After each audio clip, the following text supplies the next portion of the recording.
Ladies and gentlemen, good evening and welcome to Staples Center, Los Angeles, California. Tonight, Oscar De La Hoya's Golden Boy Promotions is proud to present an evening of world-class professional boxing for your entertainment. All bouts sanctioned by the California State Athletic Commission and sponsored by Sportsbook.com, and presented this first bout in association with DeBella Entertainment and Peltz Boxing. The three judges at ringside for this first contest will be Raul Caiz Sr., Marty Denkin, and Dr. Lou Moret. And when the bell rings, your referee in charge of the action, Ray Corona.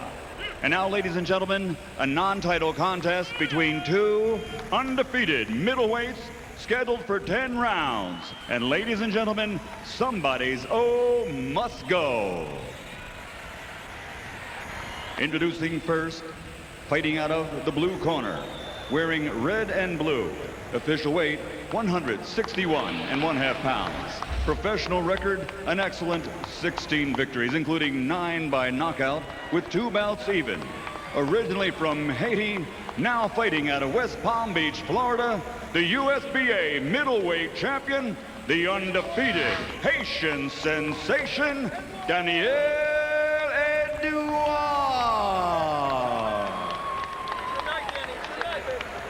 And his opponent across the ring, fighting out of the red corner, wearing burgundy, trimmed with black, official weight 162½ pounds. A perfect professional record, consisting of 22 bouts, 22 victories, including 16 knockouts, from Little Rock, Arkansas, the undefeated WBC Intercontinental Champion, Jermaine Bad Intentions Taylor.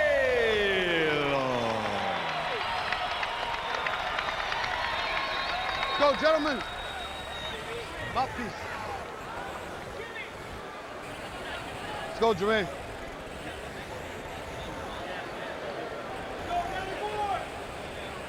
Mouthpiece. Go straight. All right, Good luck. this is good right here. This is good right here. I'm calling the shots, guys. Let's give a good, clean fight. Touch gloves. Touch gloves. God bless. Jim, I don't know that Jermaine Taylor fully realizes how much this is an audition for a possible fight, the next fight for Bernard Hopkins should he win later tonight. But that's exactly what it is. Well, if he doesn't realize it entirely, maybe that's good. Keep a little pressure off of him. In the meantime, watch out for Edquard. In his last fight, he was matched as the opponent against a big puncher named William Gibbs. Got rocked in the first round, survived it, laughed last, knocking Gibbs out in the fourth. He can crack a little bit. Jermaine starts out working that jab. Yeah, but the good thing for Jermaine is he's seen this guy so many times already until it should be very difficult for him to catch Jermaine slipping early. What about the sparring partner mentality factor, Roy? Well, sometimes they get that mentality, but it all depends on how early it was, when they spar. He could have felt like he was on the same level as Jermaine, and that Jermaine was giving him work. So we don't know the real situation there, you know?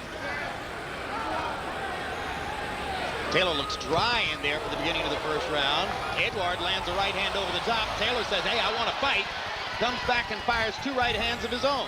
Yeah, but when Taylor hit him, he hollered, woo, as though, wow, I've been hit by a man. And there's a left hand that backs Edquard right out of his stance. They sparred 50 or 60 rounds, Jim, but never with small gloves. And how big a difference does it make, Roy? It makes a lot of difference because then you don't realize how hard a guy is truly punching until you feel it in these small gloves. With the headgear and the big gloves, it's a little bit different. You can take those right hands and they don't feel like that. That's why when he felt that right hand from Jermaine Taylor just now, he hollered, woo! That's something he's never seen in that 50 rounds of sparring. He didn't know it feels like that. He's tasted it now and takes it a little better as Taylor lands another right hand and Edquard comes back with a 3-punch combination. There's the uppercut from Taylor. It was a big weapon in his last fight against Joppi. He takes a left hand and seems momentarily to wobble. You hear me? Listen. Let's go. His punches will seem different to Jermaine too now. Don't make no mistake about it. They're both fighting in small gloves. And he's already shown he has no respect for Taylor. At least he's not going to back off and show that sparring partner mentality. First time I believe I've seen a guy with one red shoe and one blue shoe. Sensational. Befitting his nickname, the Haitian Sensation. He seems No. Stop. he seems Take a to have step back. some idea of how he wants to attack Taylor. I'm not exactly sure how to describe it, Roy. He's not coming full bore. He's boxing him. Stop. Take a Wants to step back, punch with Taylor. And he wants to be rugged. He knows his thing is to try to knock Taylor out because Taylor is the guy with experience. 10 Taylor seconds, is the gentlemen. true Stop the bell. the true prospect here, and he knows Taylor. The longer the fight goes, the better it is for Taylor. Round one, pretty high contact round. Both fighters landed some solid punches. Breathe and relax. Yeah, that mouthpiece. Breathe and relax. Nice breathing. Hey, a little better on your balance. Get control of that footwork a little bit better, okay? Your legs are a little bit all over the place. Let's control your legs, your balance. Gabby, stay low. When he gets close to you, drop down. Just keep banging him in there. All right? But don't let him come to you now. All right? You hurt him a couple of times with a jab. You stun him. Don't let him get in his rhythm. Close your eyes. Here you see Jermaine Taylor landing a beautiful hook right hand over the top, a left hook lead, and followed by a straight right hand, which is a beautiful shot for Jermaine Taylor. Had he caught him on the end of the punch with the right hand, I think it would have been even more effective. Comedy box numbers in round one. Taylor 14 out of 37. Edquard 12 out of 52. Taylor threw 14 jabs only and landed 4. Throwing only 14 jabs is a far cry from what Taylor generally would most like to do, but Edquard is staying close a lot of the time. I think that's the plan, Jim, is to upset his rhythm, as you saw Bratsky, his trainer, say between rounds, not to just show him one look and give him a chance just to pump that jab at him. The good thing about this is Edquard is definitely rugged tonight, making a tough fight for Jermaine. He's not giving Jermaine his weight. And this is what you want to see out of Jermaine before you see him step up to fight a Bernard Hopkins. Break. Take a step back, gentlemen. All the way. There you go. Solid jab to the center of the chest. Some jabs flick out or snake out. Taylor has a thudding jab. But the thing about Edquard, his biggest fight was an upset knockout victory, which is good for Taylor because if Taylor goes the distance, then it looks better because he's been having more fights going the distance. So he's definitely the experienced guy here. Stop. Go ahead. Step back. Already in his career, Taylor has fought veterans like Raul Marquez, Alex Bonima, and of course in the last fight, Jockey. These are guys who've been around and seen a lot. In Edquard, as Roy points out, he's fighting a less experienced fighter than himself. And that hard right hand staggered Edquard enough that Danny felt the need to hold on. Come on. Taylor had a perfect downward angle on the big right hand, and he feels like he's hurt Edquard. I don't think Edquard's legs are all there right now. Well, they're not all there, but he's not afraid. He's not intimidated by the big punch. And Taylor has to be careful because Edquard is looking to counter every big shot. Yeah, but all Taylor has to do is, because he's a taller guy, is lead Edquard into it. Break. Take a step back, gentlemen. You can see Edward's punches starting to wear down a little bit already, so he has to lead him into a big shot. He just proved that he can hurt him. Now he has to be patient and hurt him again. How do you lead him into a big shot? Let him follow just like he's doing right now. Use the jab, make him reach at you for a big shot, and that's when you catch him.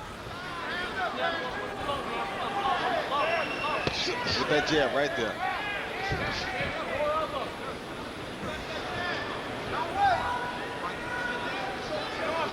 Oh, good shot. Big left hook. Perfect shot with the left hook. Edquard was looking for the jab.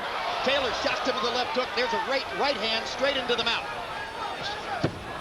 10 seconds, gentlemen. Stop at the bell.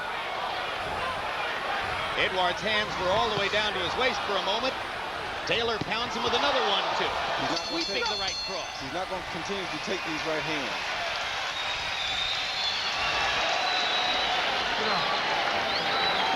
Keep it. And look. Put that on your back. I know you're all right. Listen, what you're going to do this round, you're going to make a dog fight out of him, all right? What you're going to do is you're going to get close, you understand? Put your head on the side of his chest and just keep touching him. Okay. Don't let him step back. He steps back, you step with him. Okay. All right, you give him a little too much. He see Jermaine landing a beautiful jab right hand right on Edward's chin. I think that hurt Edward pretty bad right there. And he came back and landed a lead left hook. Edward thought the jab was coming, and he leaned back and he walked right into a big left hook.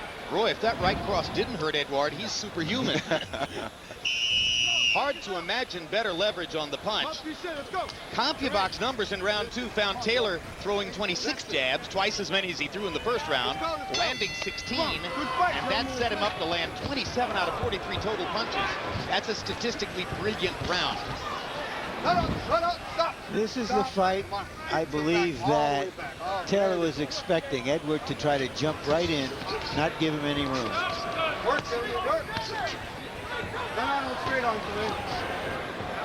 So Taylor moves back to create a little space, and Edquard chases him to the ropes. Break. Take a step back. Edquard's trainer, Pete Brodsky, said yesterday, Jermaine Taylor never wants to have his back on the ropes. It's our job to try to put him there. Good double left hand by Taylor. Beautiful double left hand by Taylor. Downstairs, then upstairs. I love that shot.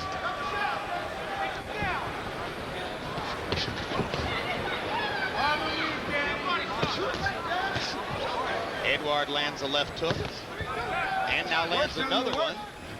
Taylor failed to get his right hand up in time. Edquard chops across the top with the right hand. Taylor taking these shots pretty well. Edquard has the right idea here. He has to get inside and make it rough because that's the only chance he has.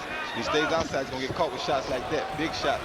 If he walks in like that, he's going to get caught with uppercuts, as he did. And Taylor, against Jaffe, landed the uppercut with either hand repeatedly throughout the fight. Jab, jab, jab by Taylor. He slips 2 punches and moves away. And again, the uppercut as Edquard tries to walk in. Stop boxing. Let go. Take a step back. One good step. There you go, gentlemen.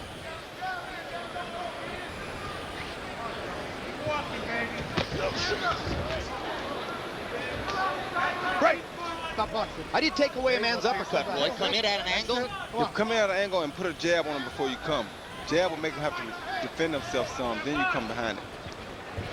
Because if you just walk in and a guy's got a good uppercut, You're going to catch it every time. you're going to eat. You're going to eat leather. Step back. There you go. Whoa, watch out there.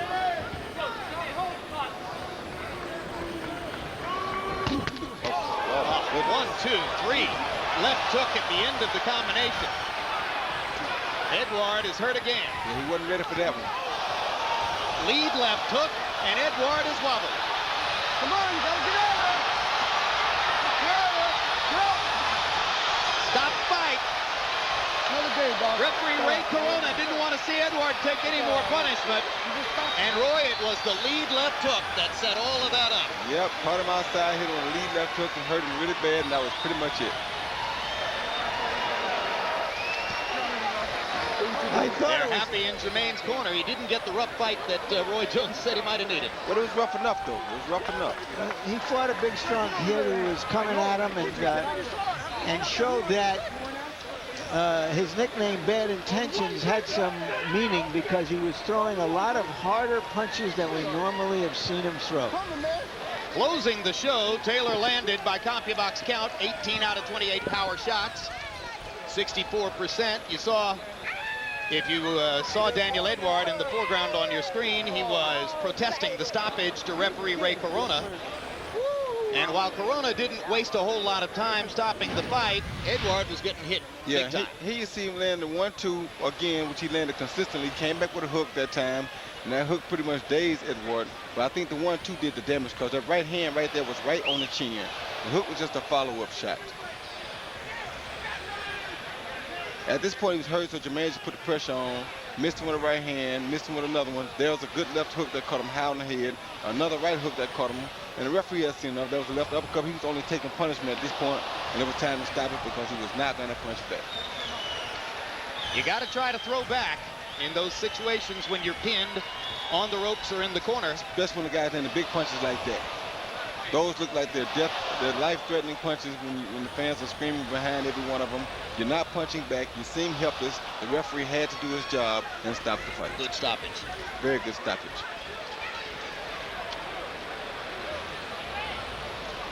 And once again, you see that guys like this, his experience level is not that of Jermaine Taylor's. Yep. So he was starting to wear at this point in the fight.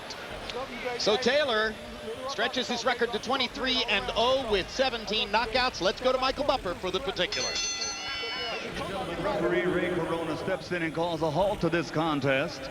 The official time, 2 minutes, 26 seconds of round number 3.